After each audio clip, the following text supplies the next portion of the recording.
Hey everybody, we're really happy to be here and thank you for being with us. Let me ask you just all, so we can have a second of a break, stand up. Just everybody just stand up right where you are. Just stretch your arms out, because I know you've been wanting to do that. Yawn if you need to, so that you don't yawn while I'm talking, because that hurts my feelings. All right, have a seat, and thank you for being with us. Actually pretty excited to talk to you today about what it seems like every topic has fallen under some piece of ESG today, everything that we've heard about. And Ken, great job. Thank you for Ken and InfraDay for putting this together. We're here to talk about some best practices for measuring and monitoring and ensuring that your ESG goals are being met. So let me ask you to also welcome with me my panelists. Got a couple distinguished gentlemen here. Let me introduce you to Dr. Ashish Sharma and to Stephen Sproul. So Stephen is the Director of Solutions Delivery for Onindus. Dr. Ashish is the Climate and Urban Sustainability Lead for the Discovery Partners Institute at the University of Illinois System. It's the longest title I've ever had to introduce. So gentlemen, take a couple minutes. Ashish, we'll start with you. Tell us a little bit more about yourself and about the work you do at the Institute. And then Steve, you take a turn. Thank you, Nick. Since we are a very short panel, two of us, we'd like Nick to join us too here on the stage. Excellent. And then let's keep it a little bit conversational. So hi, thank you, Nick, for the introduction. I'm a little bit out of the league, I think, from this group because I'm a climate scientist, but I think climate change is important to us. I'll give my little bit introduction. I'm a climate and urban sustainability lead at Discovery Partners Institute. In addition, I hold a faculty appointment at University of Illinois Urbana-Champaign and Department of Atmospheric Sciences, and also a joint appointment at Argonne National Lab as a climate scientist. So I wear a few hats and change gears as and where I am. We do a lot of research. I did my undergrad in electrical engineering, PhD in aerospace engineering, and now I'm working in climate with social scientists, with communities, with nonprofits and industry. So I'm a little bit over everywhere. We do a lot of research in climate sciences, which is fundamental in nature. How does climate change impact us, communities? How do we create models which can represent the real world scenarios? So we have a lot of support from federal agencies, NASA, NSF, NOAA, DoD, and industry, nonprofit, and every kind of sector that we cover. We do work in nature-based solutions, which is quite important as we think about climate change and the role of industries.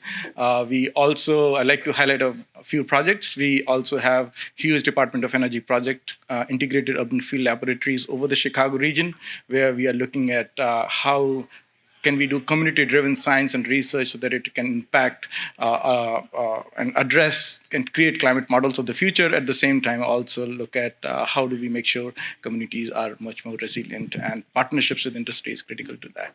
I can speak about the university as well, maybe a little bit later. Okay, Steve? Okay, so this is distinguished. This is what distinguished looks like, okay, with his PhD, and I'm just sitting next to him, so thank you. My name's Steve Sprout, and I'm actually a founding partner of Onindus, and what we do is we help people through the digital transformation journey that's been happening in the construction industry for about the last 10 years, I would say, and that's what the focus of our organization is.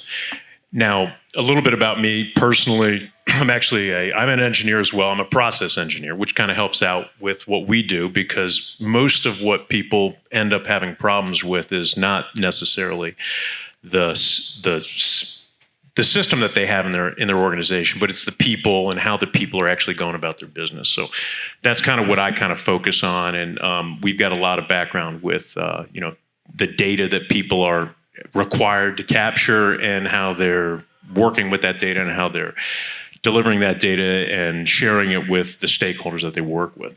So that's kind of a little bit about me. And anyhow, just thanks for having me on. Well, thank you guys for both being here. Steve, I'm glad you're here. Our founder and president, his name's Brian Moore. He's a process engineer, and he often starts a meeting. we all agree that technology can help, and that's what I'm in the business of, and that's what Steve's in the business of. Technology can help, but it's not the only thing. And Brian will begin to break down a process in a meeting, and then he'll always stop and apologize. I'm sorry, I'm a process engineer. Yeah. And we love our whiteboards. So, that's right. If you ever hang around a process engineer, you're always going to see there was a whiteboard somewhere close by, something to draw on. Yep, it's even in their bedrooms they have whiteboards. Ashish, let's change the subject here and tell us why we are talking about what we are talking about. You've spent most of your adult life in some area related to climate research and sustainability issues. Why is this also important? I think climate change and sustainability and ESGs, they're at times a little bit these days synonymous with and related to each other. So I think we are also, as an academic institution, trying to make our hands dirty in sustainability and ESG space. If you look at these things, if you talk about ESGs, it's a kind of a concept. But if we talk to each other and think within ourselves, we think if you break it down, environmental, social, governance, in some of the shape or the form, we think about these issues ourselves. But we don't know that we are thinking about these issues. A lot of people, when they talk about climate change adaptation mitigation, they think they don't want to do it, or they are deniers or whatever. But in many ways, they are trying to do things which they don't know. I think articulating those things in a very strategic manner so that people understand the logics behind it is very important. And likewise for the universities too. And I was Googling a little bit, and I didn't find for our university system, we use ESGs in our branding and other aspects. It's mostly an industry concept that's being used. However, we use sustainability as a key word in the operations and facilities and anything that we do. So it is very, very fundamental to university systems because we are temples of learning in some ways. We train a lot of students and staff and faculty are really, the values that are ingrained are really, how can we teach students with questions related to sustainability? There are a lot of issues and topics that we go into deeper into those that I can speak to. Okay. Steve, Ashish speaks from a very personal level and from an academic level why it's important to him, why it's important to a research university. Why is it important to the business community? Well, when you take a look at the topic that we're discussing here today from a business community standpoint, it's, there's a bunch of different things that are happening out there. And each one of the organizations that we come from, they've got organizational goals. There's somebody that has decided at a board level that we're going to be doing these things. Just in the last discussion, I can't remember the fellow's name, but he mentioned the policy's there, but we're not quite there. Well, you know what? He's going to have to implement it eventually. Doesn't really matter whether he wants to, whether he feels good about it. That organization is going to have to take that into consideration, and they're going to have to figure out a way to do it. So that's one of the things that you're looking at from a business standpoint, is that you're required to do it at an organizational level. The next thing is that there's a lot of funding out there. We had what was it? I think his name was Elliot or Larry earlier, who was talking about the infrastructure bill that came out, and there's how many trillions of dollars? A bajillion. A bajillion million to $1 trillion. And that funding is going to be tied back to these ESG requirements. And so you can't get the funding unless you're meeting some of these requirements. So right there, you have to abide by this. So it's got to be something that if you want to get the money, you've got to be able to, you got to play by the rules. With that, you've got regulations and compliance that now you've got money, but now you've got to make sure that you're meeting the requirements of it. So you've got these regulations that you've got to abide by. So you've got to take that into consideration as well. And I do believe it's a good thing. I know that it's not always going to be an easy journey for everyone. Some things are going to come easier than others. Some things are going to be a struggle. I think in the long run, having LED replaced bulbs and having decarbonization and just in general, paying attention to the sustainability long term, what was done for our generation, and then what are we going to leave for the next generation? So I think it's actually a good thing. Yeah, and you make a really good point that our conversation is building upon what's already been spoken today. The state of Illinois has purchased 75 Mustangs and doesn't know how they're going to get charged or who's going to be able to use them. We figure it out as we go. They said they were building the plane as they fly it. It can be overwhelming. Yeah, Ashish, jump in. Yeah, with respect to regulations and rules, I think if we compare US to Europe, Europe is way ahead, with respect to nature-based financial disclosures and climate financial disclosures. If we think about those, which to my understanding, I'm not an ESG expert, can be within the umbrella of ESGs if you think about those things, but the ESGs can be a little bit broader. And how do we account for those processes at institutional level, be it any business or any corporation or university even, in some or the other way is critical. And if I can speak about how University of Illinois thinks about this. So we look at environmental sustainability as a critical measure. We look at social responsibility, governance and regulations and ethics is critical for university, and also stakeholder engagement. And if you think about this, and regulation and financial compliance. So we address these issues very carefully. We in our institutions itself, which are as a University of Illinois system, UIC, University of Illinois Chicago, Urbana-Champaign, Springfield, all three campuses, and hospital systems associated with them, think about how do we make sure the environment is sustainable.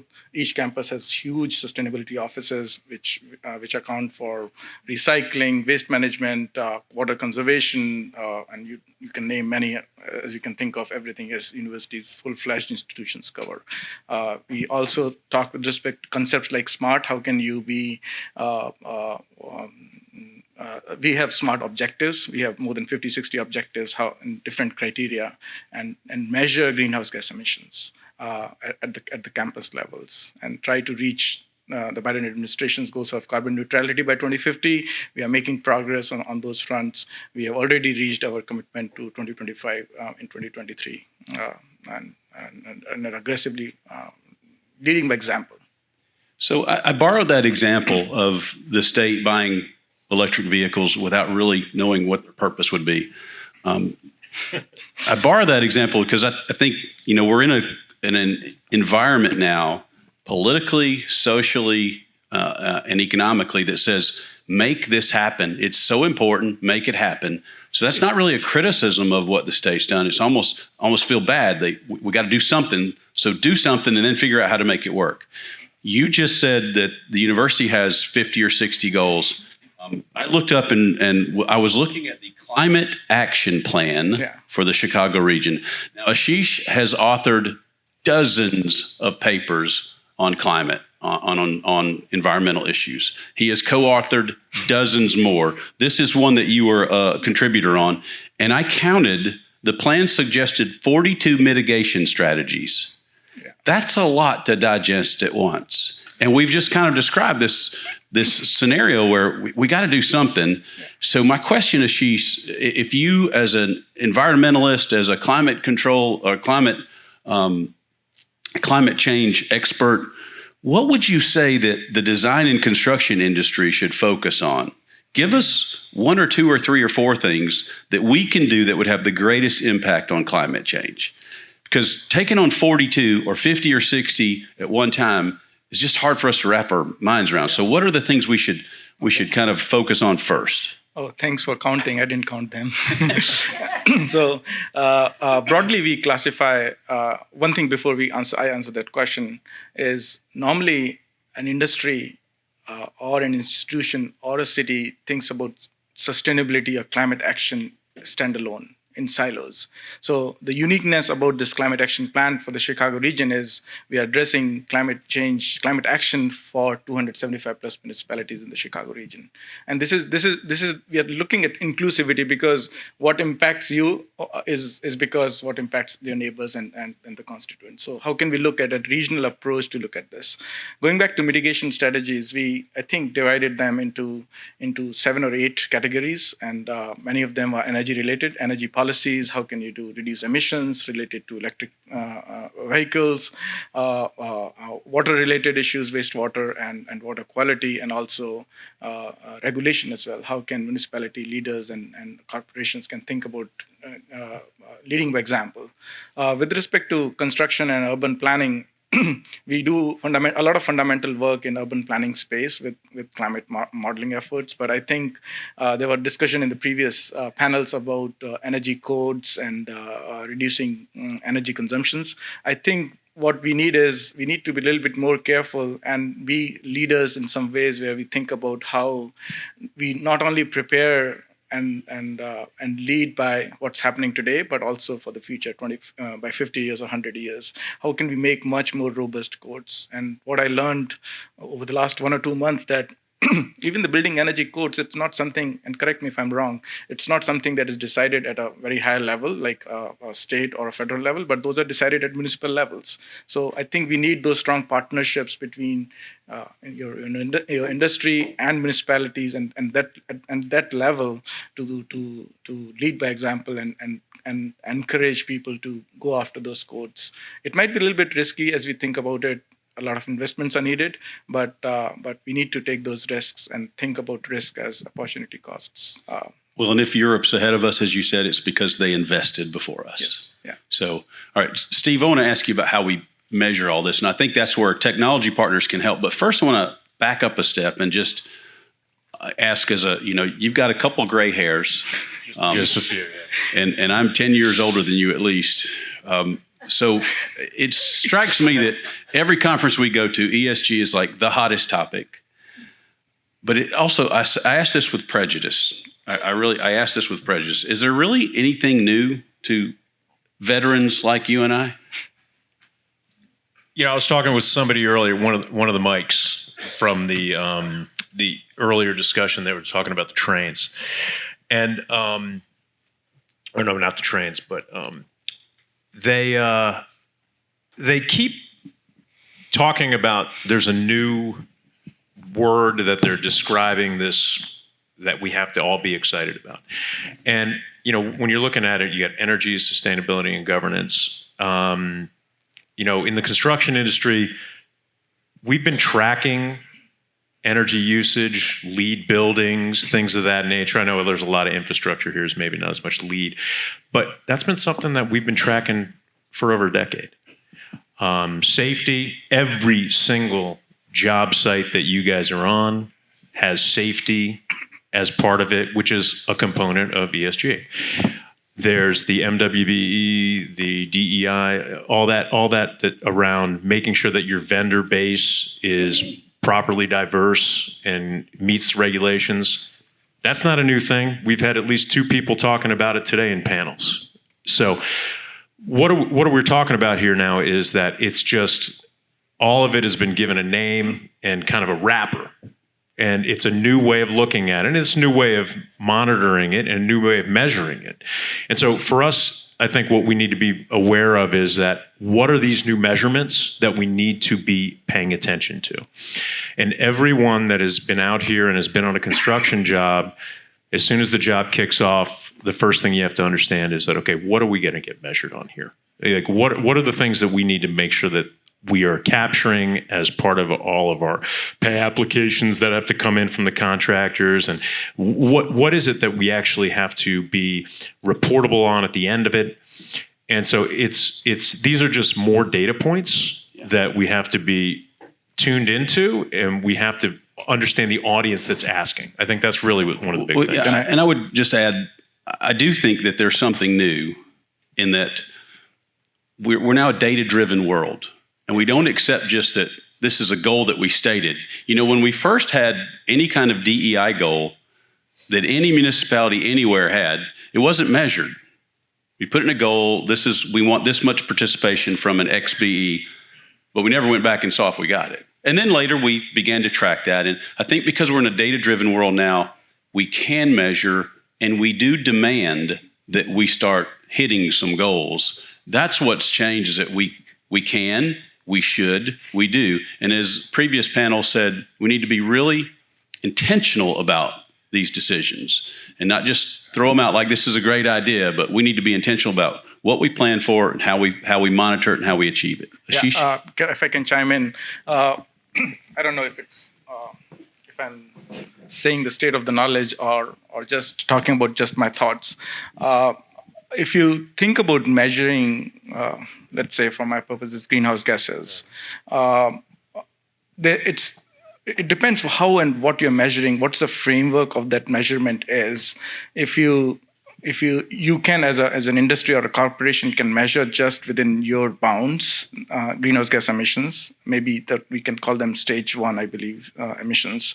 And then because many of the work that we do is well integrated through the value chain and supply chain, and the companies and corporations are sometimes horizontally integrated and sometimes are vertically integrated. So are you just measuring within your organization, or are you also looking throughout the value chain? As an example, if you are making ethanol in a plant, and when the corn, say for example, reaches the facility, from that point you're measuring your emissions, or you're also aware of the subsidiary work that's going on from where the corn is grown, you're measuring from that. I think sooner or later, we'll be a lot more accounted and regulated in terms of how we are measuring. I'll give you a very layman example as I think about these problems. When we file taxes and if we have rental property, if I don't file taxes and show off my rental property, the renter might show off, and then you might be in a trouble. So I think these checks and balances, as we think about these regulations and disclosures, as you can think about, needs to be made. And I would argue every corporation should start thinking about these things before they are forced upon us. So how can we be a little bit more proactive when the government, SECs, for example, is giving us a lot more time and opportunities to think about this. And we at universities, I'd like to plug in that we are very interested in collaborating with corporations to think about these problems and how can our research through business schools, through engineering, through social sciences, and working with communities can help corporations build that pipeline and the robust system that we all together can establish. Well, Ashish, you've teed us up for the last couple of questions really well, so thank you for that.